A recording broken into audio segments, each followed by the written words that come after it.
Okay, I think we're going to begin. Welcome, everyone, to our Emil Bach House virtual tour and book talk. My name is Barbara Gordon. I'm the Executive Director of the Lloyd Wright Building Conservancy, and we're thrilled to be partnering with Tuani Property Management to present you with this virtual tour of the Emil Bach House in Chicago. This is a very special program for members of our leadership circle, and we're just so very grateful for your continued support of our mission at the leadership circle level. We're also very grateful for Tuani Foundation and Tuani Property Management for supporting us over the years, and for Colonel Jennifer Pritzker's dedication to the historic preservation community, and for her amazing stewardship of the Emil Bach House. Before we get started, we do have a little housekeeping for you. The event will be recorded and a live link will be available for view afterwards. We're going to be using the Q&A tool to submit questions at any time during the event, but we'll try to address them at the end. There is closed captioning that's provided automatically by Zoom's artificial intelligence, so it may not always be accurate, but you can turn it off by clicking the live transcript button on the bottom of your controls, and you can hide it. And if you're having technical issues, please send a message to us using the Q&A tool, and then we'll do our best to troubleshoot. As a token of our appreciation for your support, you should have all received a copy of the book, or soon receive if you have registered just very recently. So at this time, I would like to introduce Bob Hartnett. He's a docent who gives frequent tours of the home for the trust and author of the book, Lloyd Wright's $10,000 Home. Hello. Hello. You're not Carmen, you're Bob. Yeah, that's right. Well, I'm going to go dark and you can present, okay? Okay.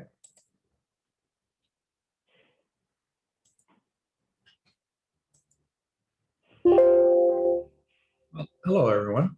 My name is Bob Hartnett, and yes, I'm the author of Lloyd Wright's $10,000 Home, the story of the Emil Bach House. And today we're going to be talking to you about how the house came to be, how it survived over the years, and what it's being used for today, and of course the restoration of the home. So we'll start with a little history. The Bach House is up in Rogers Park, and Rogers Park is a neighborhood in Chicago. It was originally a separate village, but was annexed into the city in 1893. You can see that little red spot up on the map of Chicago. That's where Rogers Park is located. Over the years, Sheridan Road was extended up into these North Shore communities. I mean, a very easy transition to get into the city for work. And beginning in 1908, there was a train line that also serviced the area. So it was fairly easy to get from downtown Chicago up into these suburbs on the North Shore. 1871, we had the Great Chicago Fire here, of course, destroyed a large section of the city. And one of the issues after the fire was the institution of what they called a fire limit. And this caused the buildings to be inside this fire limit to be built from fireproof materials. That was Mrs. O'Leary's cow. We certainly can't forget her and her cow, who were often blamed for the fire, though it's highly suspect that it was their fault. Now, in 1874, a second fire hit Chicago, and this fire was not nearly as large or did not cause as much damage. But after this fire, they extended the fire limit. So that caused even more buildings to be required to be made from fireproof material. And of course, with the rebuilding of the city, several architects were coming to Chicago to ply their trade. Two consequences of that change in the fire limit that really didn't seem related at the time, but actually came to be, were the arrival of William Johann Bach, a German potter and brickmaker, in 1881. And of course, a few years later, Lloyd Wright makes his way to Chicago as well. The Bach family came from a small town outside of Stuttgart, Germany. And of course, Wright had come here from Madison, Wisconsin. The Bachs came to Chicago with their 9 children. They have 6 boys and 3 girls. Otto and Emil over on the right-hand side, they're kind of the stars of our story because they both moved to Rogers Park and they both had owned Frank Lloyd Wright houses. Now, the first brickyard that the Bach family had owned was in an area called Bricktown. And then a few years later, they changed, and over a period of time, they kept moving to different yards, and then finally settled on this area at Montrose in the Chicago River. This area, as you can see on this map, is green. This area where number 5 is located. That is actually a park now. It's called Horn Park. And it's also at this brickyard property that Emil and Anna were living at prior to moving up to Rogers Park. Now, here's a couple of photographs. We call the one on the left is the brothers. All the brothers worked for the Bach family brickyard. 1913, there was an article about them that talked about the success of their business, talked about a couple of patents they had achieved for brick manufacturing. And of course, the brick on the right is one of the Bach bricks that was from the last brickyard. And Mr. Wright would not use those bricks in building the Bach house. So there are actually no Bach bricks in the Bach house. Certainly people know about Wright through his prairie houses in Oak Park and of course other places in the country. And certainly Falling Water is well known, but Wright always was working on building small homes that were for the average family, but yet were beautiful. This was a common theme in his work throughout his years. Now, the origins of the Bach house come from the article in the 1907 Ladies' Home Journal magazine, which was called A Fireproof House for $5,000. Wright had written a 1-page article and had included several photographs of the home. Another piece of work that he had done was this architectural study. This came out in 1911, and as you can see, it has a separate archive number, 1117. And it is very similar to the Bach house in design. The perimeter is almost exactly like the Bach house is today. Obviously, some of the interior spaces are different than the home today.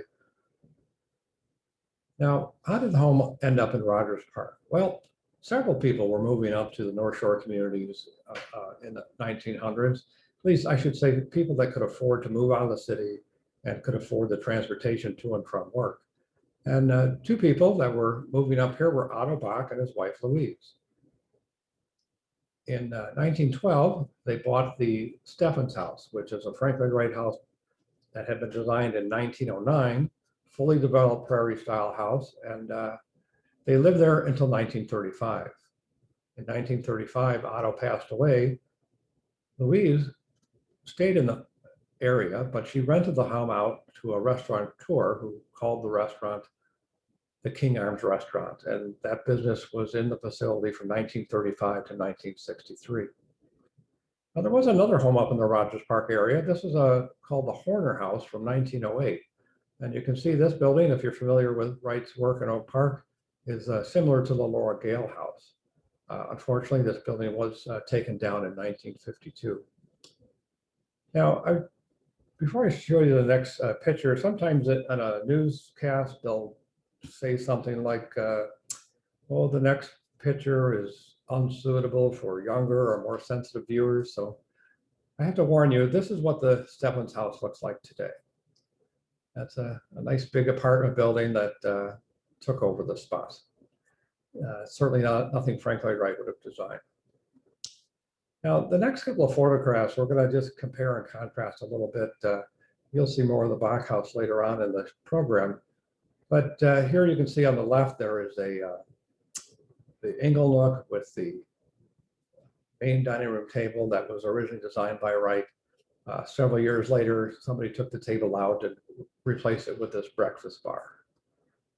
Then on the left, we have a historical photo which shows that the bookcase had been taken out. Some of the windows had been covered up. Wright had designed a planter that went behind the couch in the living room area, and you can see the planter on the right. That was removed as well. And then one of the big changes happened here where the ingle nook was removed. Both the bookcase and of course the table was gone. And you can see that that does open up the space, but certainly changes the design that Frank Lloyd Wright had put together. Now, if you look through to the back of the photo on the right, I know it's a little hard to make out, but that is the screen porch as it has been redesigned into a den. I have another photograph of this, which you'll see a little later. But so that room, like I said, had been a screen porch, and it had been turned into a TV room. And then, of course, on the outside of the house, we have the second floor sun porch, which was enclosed, which is the picture in the lower right-hand corner. And then the upper right-hand corner is, in fact, that screen porch. You can see the couch there. The TV is just opposite the couch. Now, this is a drawing that Frank Lloyd Wright had created for the Bach House. There's actually 3 of these drawings that Wright had created. And we'll go through some changes here that are different from this drawing. And you'll see up in the right-hand corner, I note that there's some handwritten notations. So the first one is over here on the right-hand side. So I believe originally Wright had the entryway off the sidewalk. You'd walk up the main sidewalk and turn left into that area where the 2 rectangle posts would have been, and walk up to the main doorway. However, today the door is moved back here towards the facing the rear of the house. And those little scribble marks are handwritten door swing type figures that whether Wright had changed the door to this location, maybe at the Bach's request, maybe as his suggestion, we're not really sure. Now, right here is the landing going up to the second floor, where that little star just bounced into. That spot is some handwritten notes that show another doorway exiting the landing. And then there are a set of steps going up to the sun porch. So again, this was a change made probably during a meeting between Frank Lloyd Wright and Emil and Anna Bach. Now over here on the left, you can see some fences that were extended away from the house. This view here would be to the left or to the north, really. And I know, again, it's difficult to see, but there's some scribble marks on these fences, and those fences are not here today, so they were never built. However, there are a couple notes of some new fences. So over on the left side, you can see just some light, faint pencil lines that show the fence extending off from the back of the house, which in fact, that is how the house is built today. And then on the opposite side, there is, again, some pencil marks that show a fence. However, today we know that that fence was pushed farther back. So it was not in this location.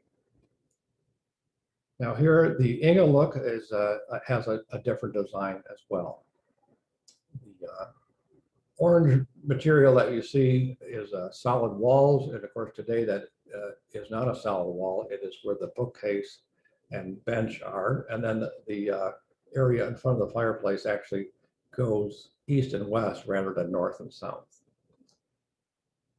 The walkways here are flat, and of course in the house today there's steps leading up to the area to where the doors are.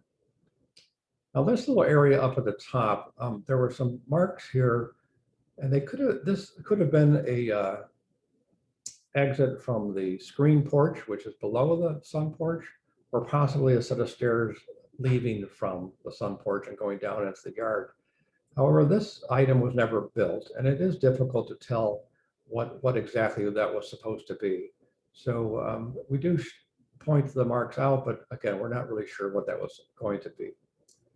And then finally, the 3 drawings that Wright had created are housed at the Center for Architecture in Montreal, Canada.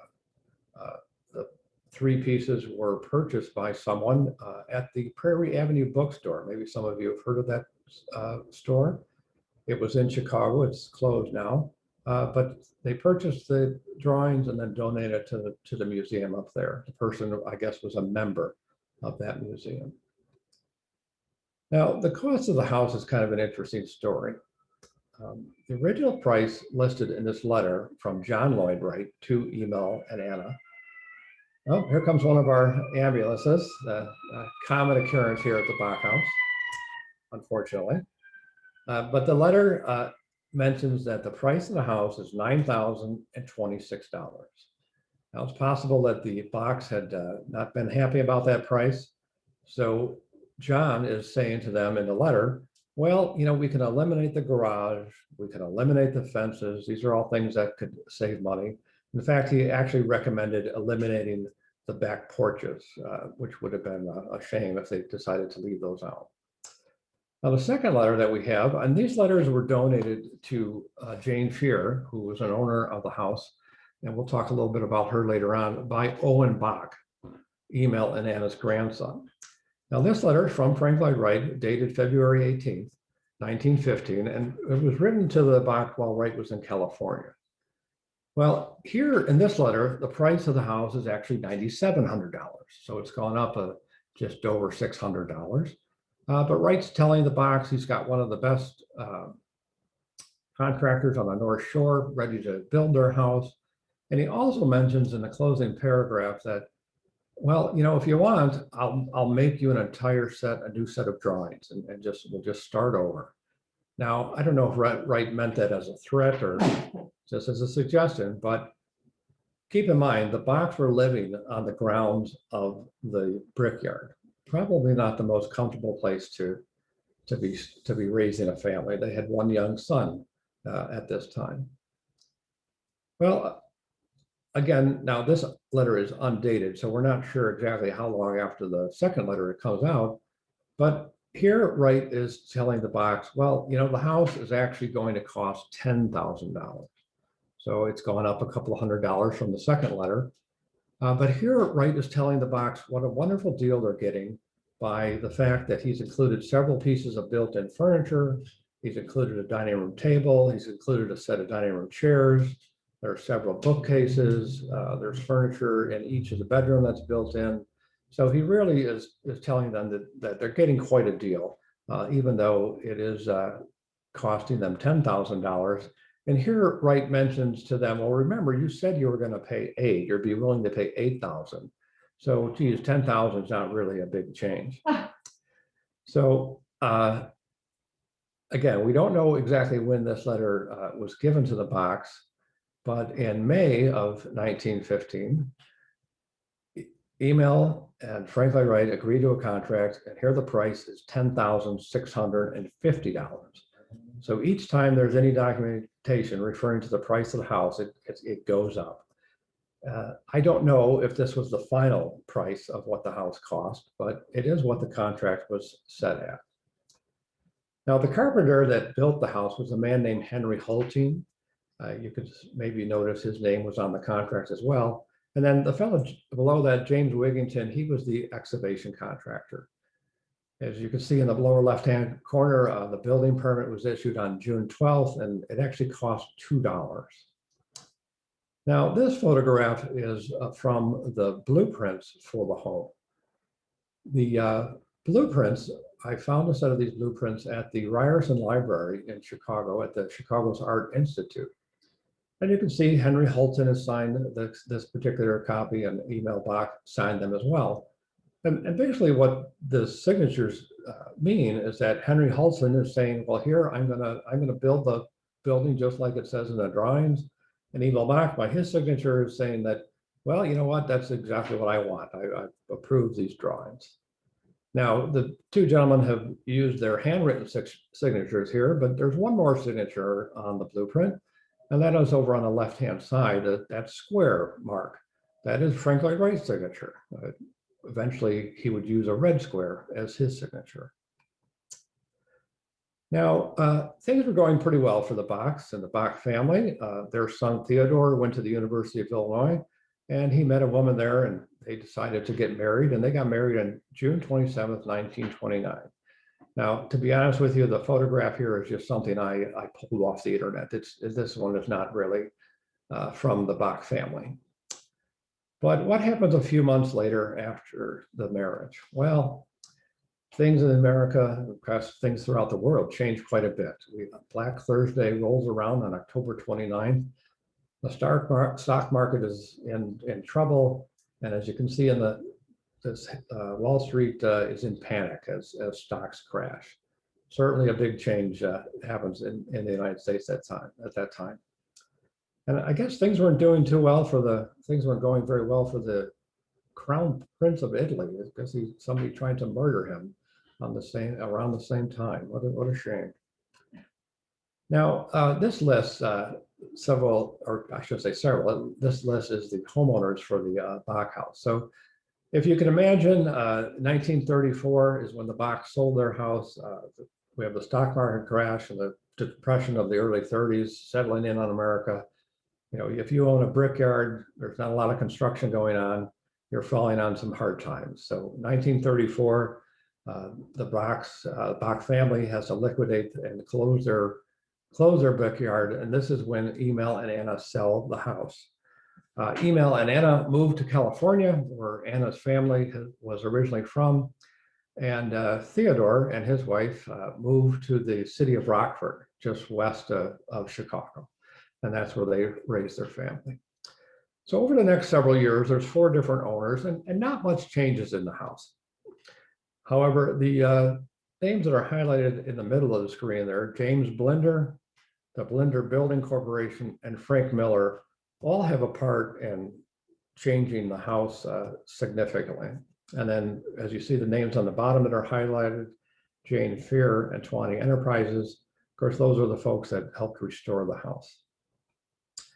Now, this photograph is in the Taliesin archives, and it shows the home. But the thing that I want you to notice is on the right-hand side, there's a structure there. There's another home.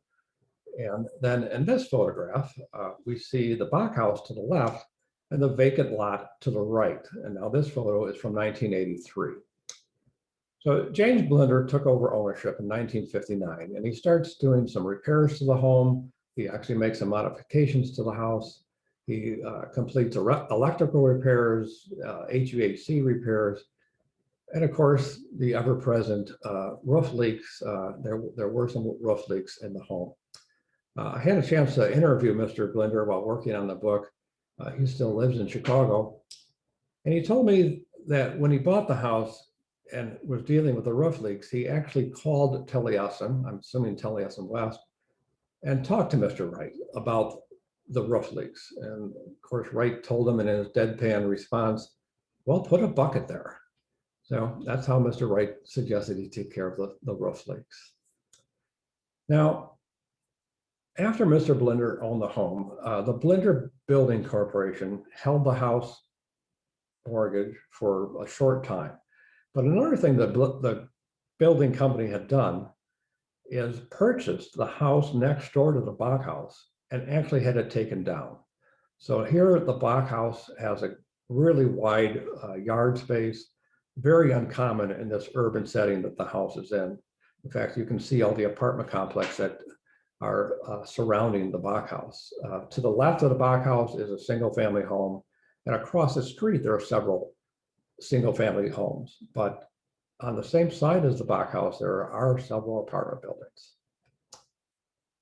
Well, in 1978, Frank Miller, who owns the house at this time, is getting ready to sell, and he actually seeks out landmark status for the home. Kind of an unusual move for a homeowner to do, but Miller really wanted the house to be purchased by someone who would take care of it and appreciate it as much as he and his family did. This newspaper article that popped out actually says or recommends that, you know, if you buy this land, this vacant land, and this Bach House, you can take down the Bach House and put up a nice big apartment complex, apartment building. Certainly Frank Miller would have made a larger profit had he done that, but like I said, that's exactly what he did not want to do. And then from the years 2005 to 2010, Jane Fear owns the house for a while, and then Tawny Enterprise takes over after she sells, and they work towards a completely historic restoration of the home. Now, many people talk about Frank Lloyd Wright's influences, and certainly nature was something that influenced him. He talked about his love of nature. He once said he spelled nature with a capital N to show his reverence for it. Well, Wright provides the box with several ways to enjoy nature. First, of course, the sun porch on the second floor. The screened-in porch below that is someplace you could sit regardless of the weather and enjoy the outdoor space there. And then there are several views out of the house, particularly out of the second floor windows, that you can take in nature as well. And then we also know that Wright was, I suppose influence is a hard word to use, but he certainly enjoyed his Japanese art prints. And during the research for the book, I consulted these two books that talk about Frank Lloyd Wright's connection to Japan. And the three or four items on the left-hand side, those are all features that you would find in a Japanese home. So Wright certainly enjoyed Japanese art prints and by extension, Japanese architecture. Now, in the Bach House, we can find examples of these features. So on the left, we have the Genkan, which shows the entryway of the home. So the entryway is about 4 steps down from the main floor. This gives the house some protection. It gives you a place to change your shoes into your house sandals as you walk in. And that's what would happen down at the entryway there. Then the middle photograph shows what is referred to as a tokonoma. And that is the lower section of that frame there where the piece of artwork is. So in a Japanese home, this area would hold a treasured piece of artwork, whether it be a painting, a Japanese silk print, maybe some vases or some flowers or a family heirloom. But traditionally, there's always a place for a special piece of artwork to be put on display. And then the photograph on the far right shows a kimono, and that piece of artwork is the brown line, which in this case is walnut wood trim that circles the entire perimeter of the house on the first floor and on the rooms and in the rooms on the second floor as well.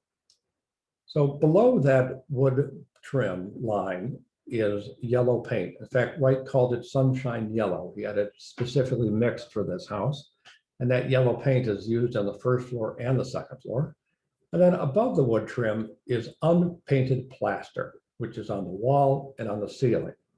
So this difference in color helps extend the rooms, makes them feel larger than what they are. And Wright continually uses this trick of compression and expansion throughout his buildings. So in 2005, Jane Fear purchased the house. She actually bought it through an auction. And one of the things I found interesting was she actually used the Conservancy's website. She was a frequent visitor to the website to look for what might be on the market. There was another home in Chicago, a Frank Lloyd Wright home called the Adams House that she was interested in. But when the Bach House came up for sale, she was really interested in purchasing it.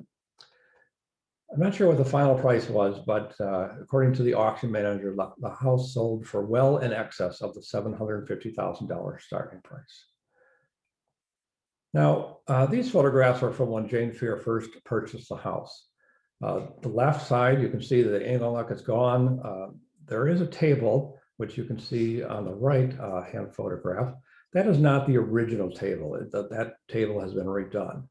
And then the cabinets you can see that are in the kitchen area to the left, those are just home center style cabinets. They're the original cabinets that Wright had designed were long gone. As I mentioned, the ingle nut was taken out, so let's go ahead and get rid of that now. And then we have the rooms, the screen porch. Again, I'll show you another photograph of that here, and the second floor sun deck as it is enclosed, or as it was enclosed, I should say. Now, these photographs that show the house from the time that Emil and Anna were living here, again, these are from Owen Bach.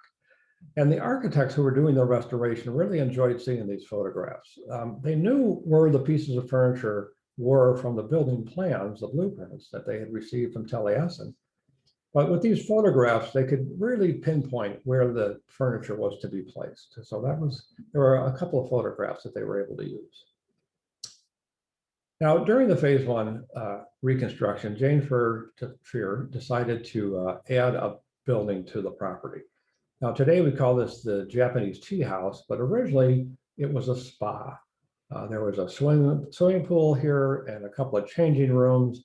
And Jane Fear had spent some time in Japan. She'd seen buildings like this, and she thought it would be a nice addition to her house. So she sketched this out, and the architects she was working with were able to have it approved. Now, the reason they were able to have it approved, even though the home had the landmark status, is that this building does not connect to the house in any way. It's set in the backyard. You cannot see the tea house from the sidewalk, so it didn't really affect the landmark status of the house. So that's why they were able to build it. Now, if you look over on the left-hand side of the photograph, you'll see another little structure. That actually is the garage that's attached to that's here on the property. And when they were building the tea house, they opened up the wall to get into the electrical system. And they actually found some Bach bricks in the wall of the garage. So that helps date the garage to a time after the house was built. Now in 2010, Jennifer Pritzker and Tawani Enterprises purchases the house, and they hire Harbo Architects to do the restoration. And they do a completely extensive detailed survey of the house, inside, outside, marking down all the defects they saw. And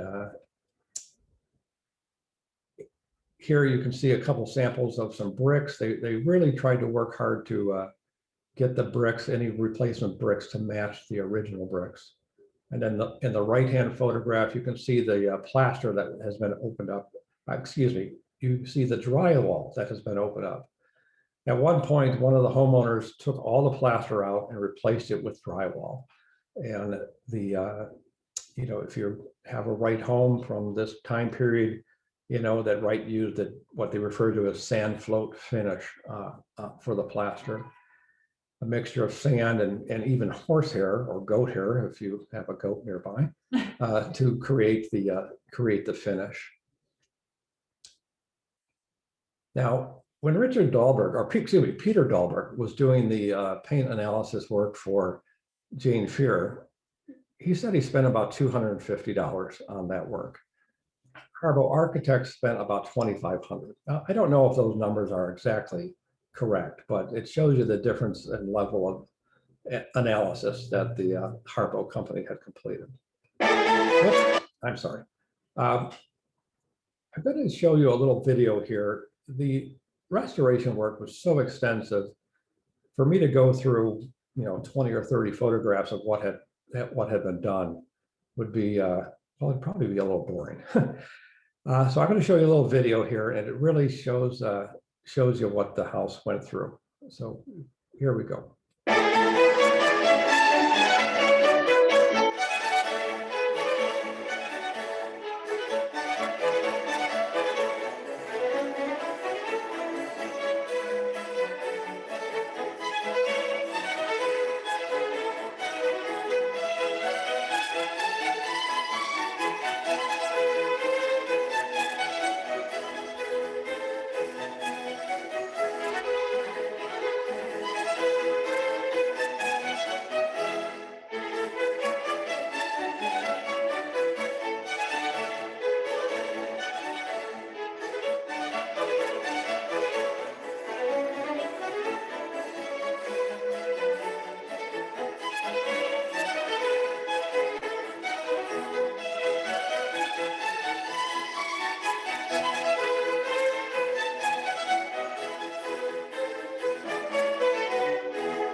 So you can see that the Bach House really had a tremendous bit of work completed to it. I think at one time the whole house was covered with blue tarps. Now, you can see in this slide a couple of different notes on Illinois and different Wright homes that are around the state. The Wright homes in the state of Illinois are really well representative. There are homes from as early as 1892, when Frank Lloyd Wright had done some of his bootleg work, all the way through 1957, basically throughout his entire career. And of course, they include homes, businesses, apartments, and some of the first prairie houses were done here in Illinois, particularly down in Kankakee. And the Bach House is really significant because it comes at a time in Wright's career when he's moving away from these designs of the prairie and moving towards more geometric designs. You saw the one photograph of the window that was in the little video that we just showed. Wright did not give us any clue as to what the design of the window was, but you could really see that it was a geometric pattern, maybe coming from some plants, but we're really not sure. When Wright had completed the Bach House, within a couple of years, he was off to Japan. And when he came back from Japan, when the Imperial Hotel was nearing completion, Wright changed architecture, residential architecture again, with the advent of the Usonian homes. And there are some Usonian homes in Illinois as well. Again, we have another little video here. Since the Bach House has been restored, it has many different uses. And this video gives you a taste of what the house is used for today.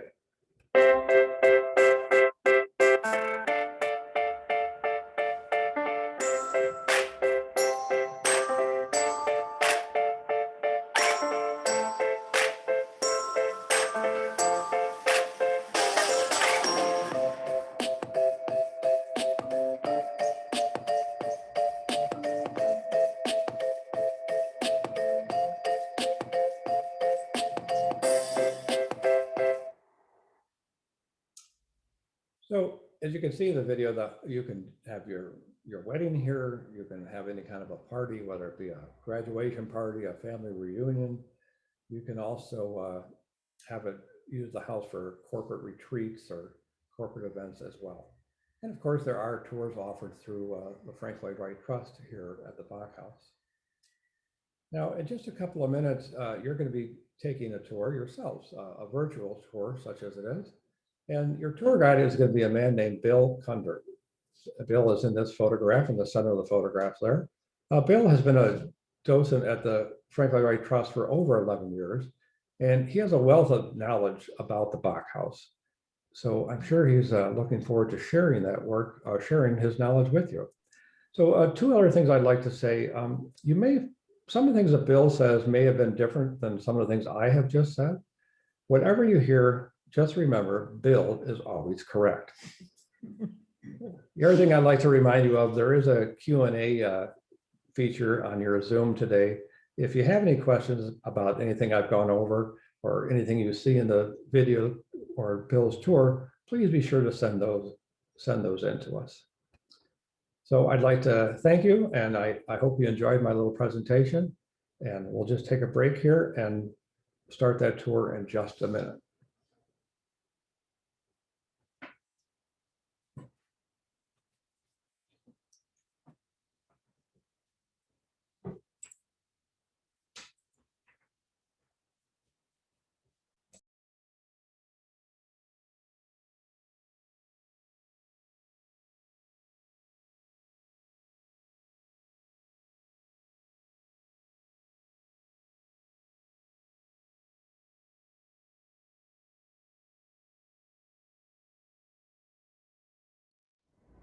The Bach House is located in the Chicago neighborhood of Rogers Park, home to Loyola University, which is the furthest north lakeshore neighborhood in the city of Chicago. Immediately to the north of us is the city of Evanston and Northwestern University. It's a remarkably diverse neighborhood, architecturally a mixture of single family and multifamily homes. 1915 was a real time of transition for Wright. Professionally, he was moving more toward large commercial projects and kind of away from residential. For example, the previous year, 1914, he had just completed Midway Gardens, an upscale beer garden on the south side of Chicago. He was doing preliminary drawings for the Imperial Hotel in Tokyo, Japan. And he was having early discussions with oil heiress Aline Barnsdall about designing an artist colony out on the US West Coast. But he always retained an interest in residential, and particularly an interest in residential for the more average person. We tend to think of Wright, I guess particularly during this time, in terms of the large estates, the Coonley estate, the Martin complex, the Roby house. But he always had this interest of long time in providing housing for the more average person. Most of us are familiar with the Usonian homes from the 1930s, and even many with the American system-built homes from the 19-teens. But for some reason, not as familiar is really the precursor to this house, which was a project called a Fireproof House for $5,000. Let's go outside so we can kind of put this into some context.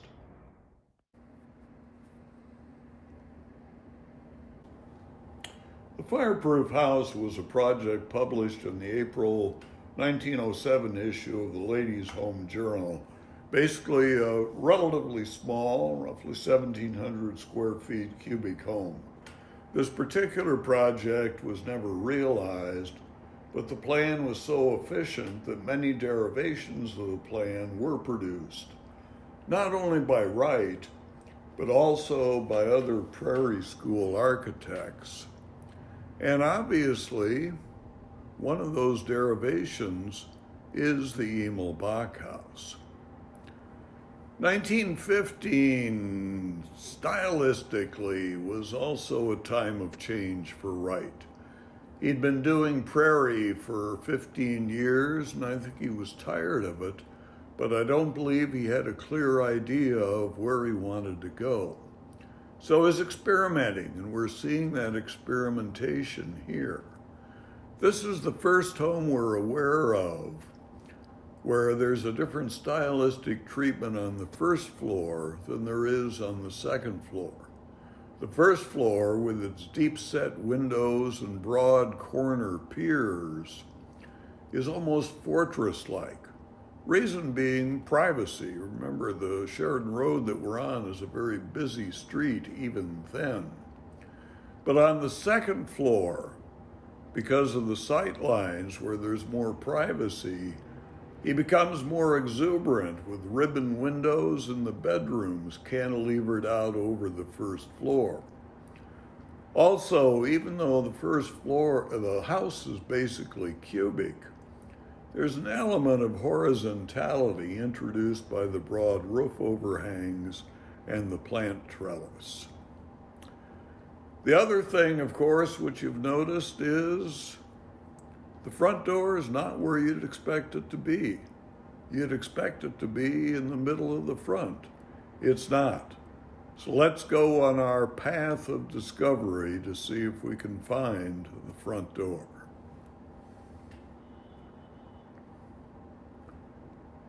Making multiple turns.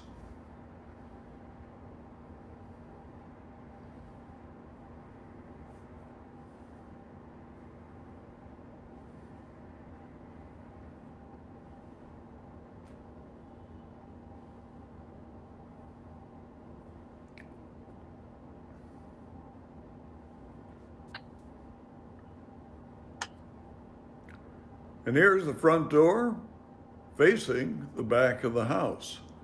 A couple of reasons for that. One is, I think, to provide an element of privacy, getting away from that very, very busy street. And there is a much more private feel here than there is down by the street. But I think the most important reason is on the interior, how it defines the space utilization in the house.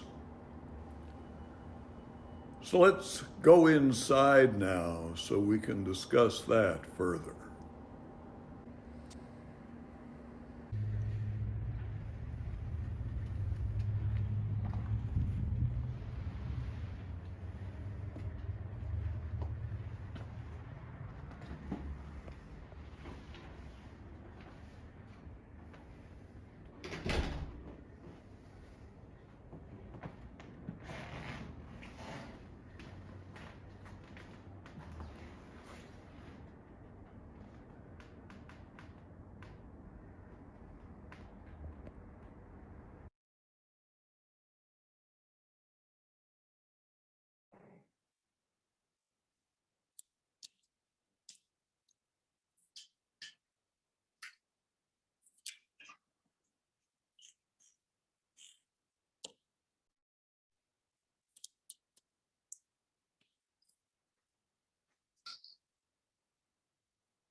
Okay.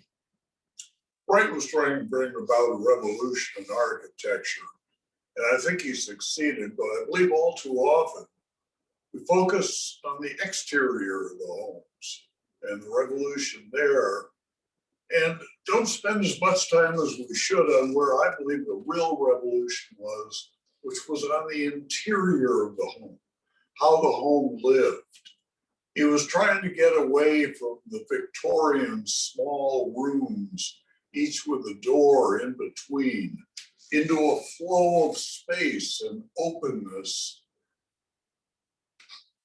If you will, the father of today's modern open floor plans, but always an openness with a sense of shelter and enclosure. I've had people, when they come to the Bach House, say, well, it's all one room, but it's separate rooms. And Wright has done these absolutely wonderfully visual things to separate the rooms visually while still retaining the openness. For instance, the living room defined by the inkle nook and by the built-in table. But obviously, if you're dealing with a small home like this, you have to do your absolute best as an architect to make it as most efficient as possible, to make maximum space utilization. That's exactly what Wright has done here with the placement of the door. So with the door coming in on the side or the back, if you will, closely coupled with the stair tower on the left, it leaves the rest of the house totally usable. For example, I live in a house that's about this size, around 1,700 square feet, and the living room is across the front of the house with the door right in the middle and the stair tower over in the corner. What that means is half of the room is totally unusable because it's just a passageway to the stairs. Here, the stairs are out of the way, the door is out of the way, so every square foot is absolutely usable. Let's take a tour of the rest of the house, rather quick tour.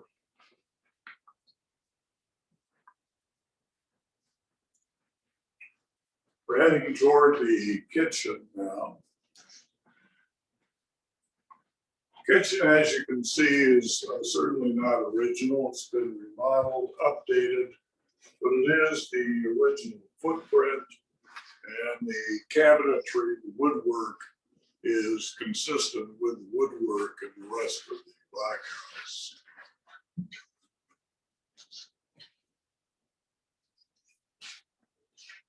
Leaving the kitchen to our left, is the service entrance, which is where groceries will be delivered, the ice box brought in for the ice box.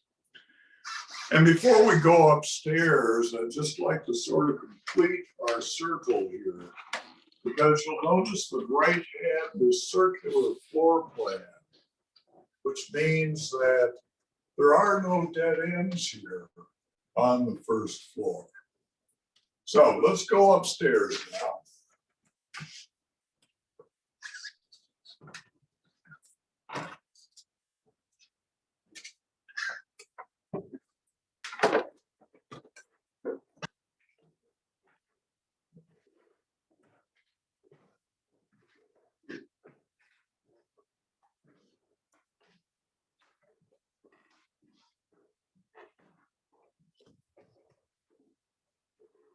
The bathroom on the left was originally a maid's room. It was converted into a bathroom by a previous owner, and during the restoration, they just decided to leave it as is. On the right is where the original bathroom was.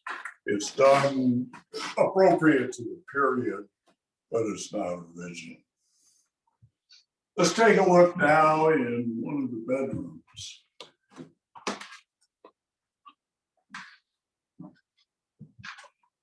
Relatively small, very consistent with Wright. He believed bedrooms were for sleeping. So what did you need all that extra space for? Beautiful built-in furniture, the restored art glass windows, and each of the bedrooms has its own private balcony. Let's head back downstairs now.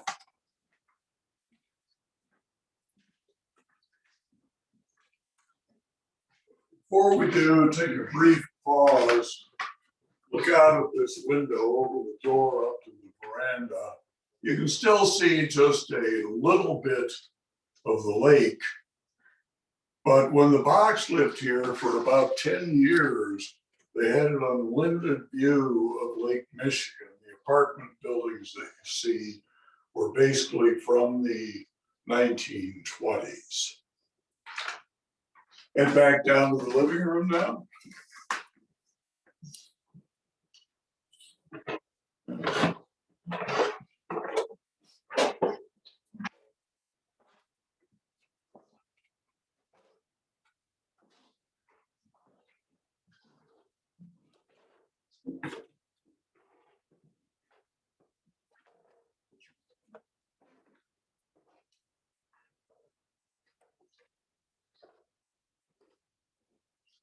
And before I turn it over to Carmen, we're going to have a short slideshow intermission.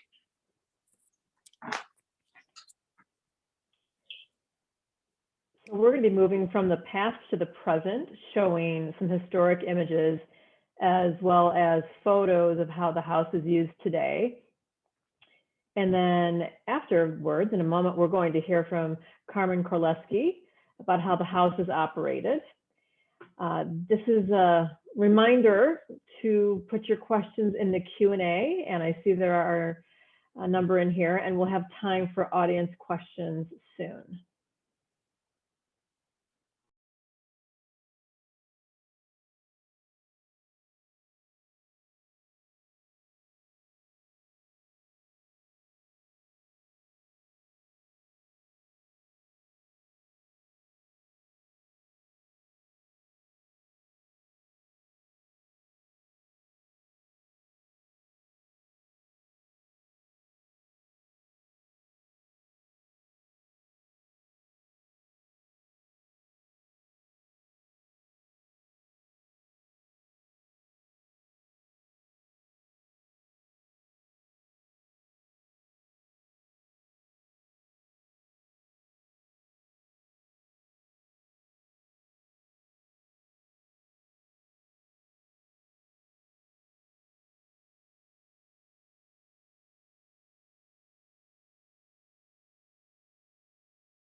Thank you very much, Bill, for your lovely tour. And thank you, Barbara, for the introduction.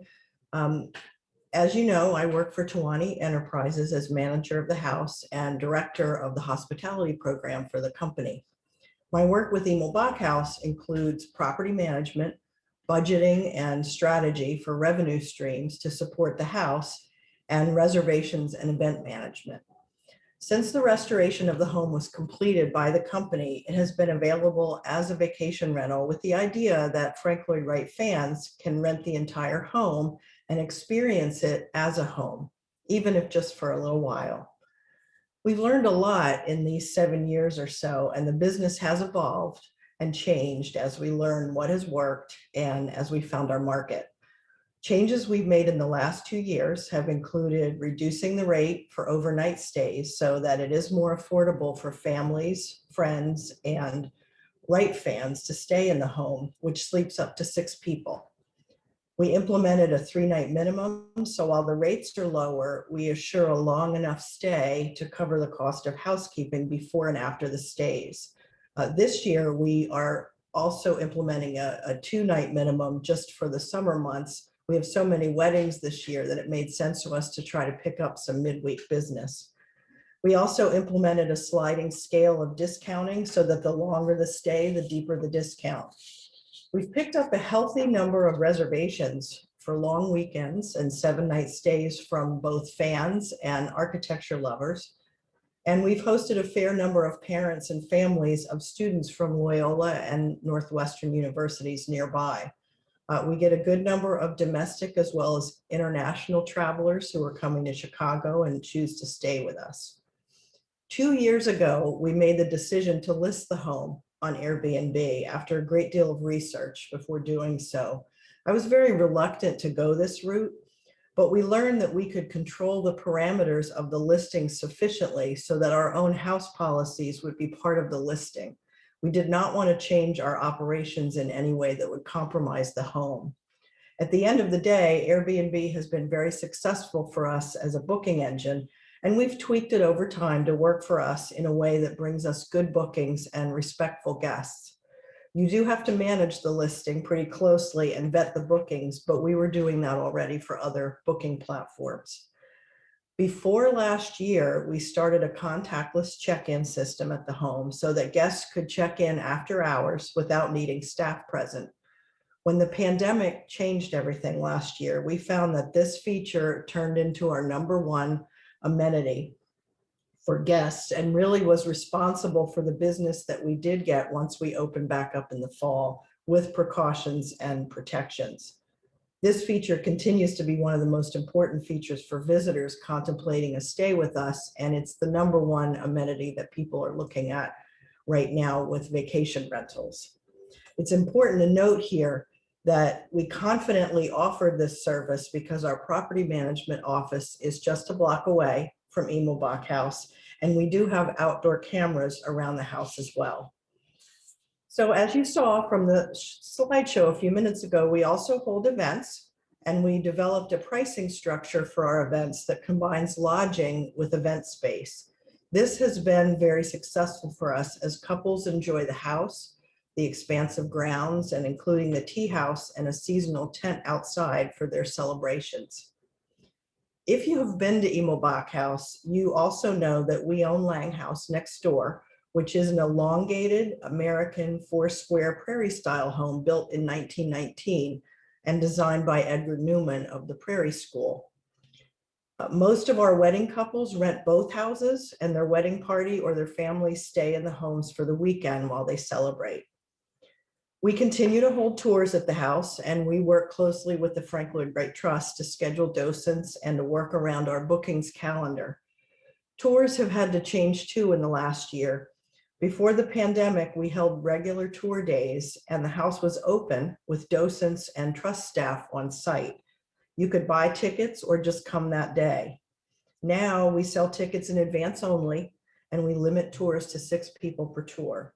If fans show up on the day that they want a tour, we ask them to buy their tickets through the Trust app on their phones or to make a call and buy a ticket, and we will put them into the next available tour. Since we're so busy this year with wedding season, we have 23 weddings scheduled starting on May 1st this year. We're working on a different plan for tours with the Lloyd Wright Trust for the summer and fall, and we hope to be part of a trust-sponsored bus tour, which would be held on an advanced ticket basis and shared with other Wright homes along the lakeshore. For operations management, we do close our bookings calendar in advance, and that allows us to schedule repairs and maintenance through the year. Typically 3 or 4 weeks per year, sometimes more, are dedicated to projects at the property. And finally, looking forward, we plan to explore new ways of bringing families with school-aged children into the home to stay and learn. Our advertising of late has included that market, and we've added puzzles of books in the home for that age group. Our goal is to do our part to help educate school-aged children about design, architecture, the importance of history and lessons learned, and Wright's dominance in the American landscape of design. We're getting ready to launch a teacher appreciation promotion in hopes to bring some teachers in who might not otherwise stay here and provide them with a package of materials that they can build into their lesson plans. So that's something that will be launched quite soon. And with that, I would like to thank Bob for your presentation today. The book that you did so much research on has been so incredibly helpful to the house and is something that we love to talk about. And thank you to Bill for your tour of the home today. And thank you to Eric and Barbara. I'm going to turn it over to Barbara now for questions. Wow, what a great presentation. And Carmen, thank you so much for explaining just how you operate this home and all the things that you're thinking of. It really is such a beautiful, vibrant home. I went to Loyola, and I remember in the late 80s, it was just kind of this dark Sheridan Road drive, and it's now this beacon and just so bright and beautiful. It's gorgeous. So I think we were going to have the gang all sit around the computer. We do have a number of questions.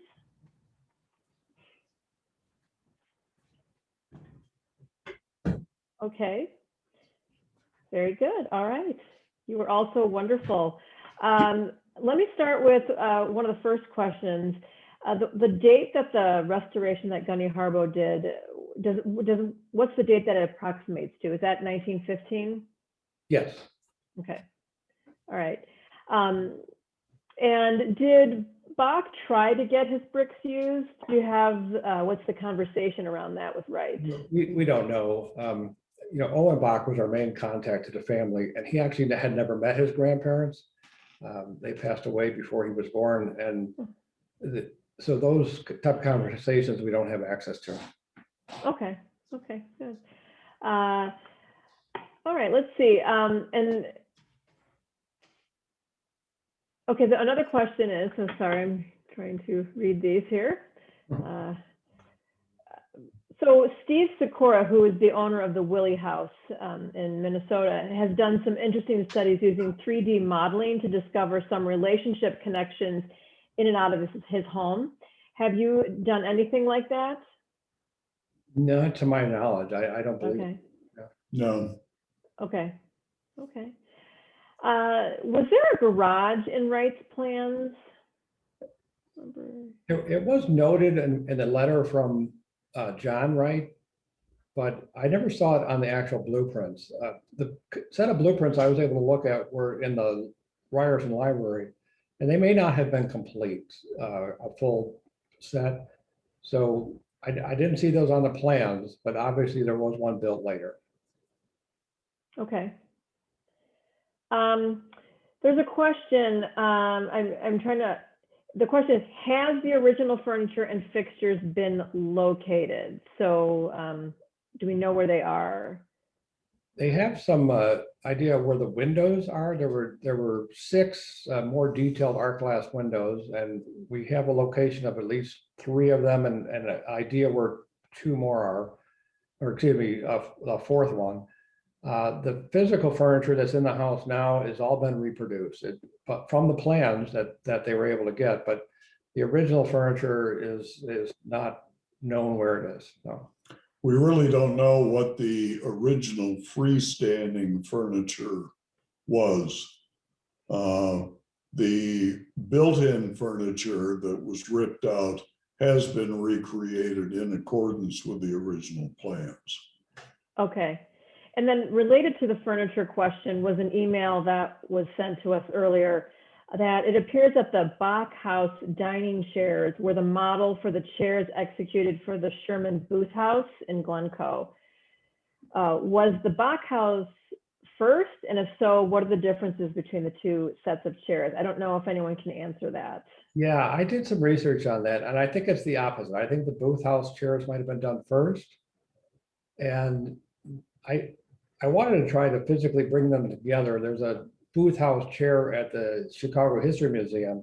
I wasn't able to do that, but they sure do look very similar. I do note that in the book. Okay, thank you. I'm glad we had that. Is there a bathroom on the first floor? No. Okay. On the second, well, two now with the modern bathroom that was added, and then there is one in the basement. Okay. That is original, or that location is original. So you're saying there was there originally was a basement bathroom? Yes. Okay. Probably not the kind that we know of today. Houses like that, usually it was just a little pot there, and I've seen those in my, in Oak Park. Let's see. We're trying to group these according to category. Let's talk about accessing the house. So when you're in Chicago, can you get around Chicago from the Bach House by public transportation or walking? What do you recommend? There is a bus route that comes this way, and there's also a metro line that has a stop not too far. Mm-hmm. Carmen, that may be better for you to answer. I don't. Well, and so many of our guests use Uber and Lyft now. And that's a very quick ride to downtown if you go away. But yeah, we're close to 2 train lines, the Metro and the CTA, and a number of bus lines. So it doesn't take long to get downtown if you can avoid rush hour. Mm-hmm. Yeah, the CTA rapid transit stop is about 2 blocks away. Yeah, it's walkable. Okay. And there is a website, if you Google Emil Bach House for reservations, and that's a question. Yes. So I do recommend people take a look at the website and look at reservations. Yeah. I bet you're pretty booked up. The website, if you go to the top right-hand corner of the homepage on our website, it says rates and dates. Check rates and dates, and you can go right in there and it will show you what the rates are for your selected dates. You can play around with it. You're not committed to anything until you are sure when you want to come. So yeah, very easy to navigate. Okay. And then one of our members from Seattle asked about that the Gordon House in the Pacific Northwest there in Oregon hosts weddings. So how many can be accommodated for a wedding at the Emil Bach House? What a good question. And so apropos this year, typically we host about 100 or 120 people, depending on the seating arrangement at Emil Bach House. And that is because we have such a large yard. Mm-hmm. We bought the adjacent lot. So that's part of the property. And we have a seasonal event tent because we always want to be looking out for rain, very hot sun overhead, and protecting the wedding guests. But 120 at the Mm-hmm. upper limit. Okay. Okay. And then the final question has to do with insurance. And I'm not sure if you can answer this or want to, but to what value is the home insured? I don't even know if you could answer that or. Yeah. Not sure. Yeah. Yeah. Okay. Sure. I think those were our main questions. If there's nothing else, I think this was wonderful. It is such a wonderful home. And oh, yes. I'm just curious, how many participants did we have today? We had 22 and then another 41 that registered. So a lot of people will watch it later as okay. a pre-recording. Yeah. Mhm. Nice. Yeah, and I know we have right now folks from all over the country, from California to Minnesota, looking at Indiana, New York. I'm just looking at those who I know. I see a Tulsa here, so everyone was just from all over. So Well, we'll have to. friends all over the U.S. Here in Chicago today, we had snow. Yes. Yeah. Well, I want to thank Bill, Bob, Carmen for a wonderful experience today, and for all of you for attending. And the recording will be available for today's talk. It'll be sent out soon and then available for future listening to. And don't forget to sign up for our virtual tour and book talk on the Murphy House on May 2nd. And then our way out and about weekend from May 14th through 16th. So don't forget to sign up for those as well. So, well, thank you all. And Thanks, thank everyone. you everyone Thanks, for everyone. attending. We had Okay, Bye. take care. Bye-bye. Thank you, Barbara.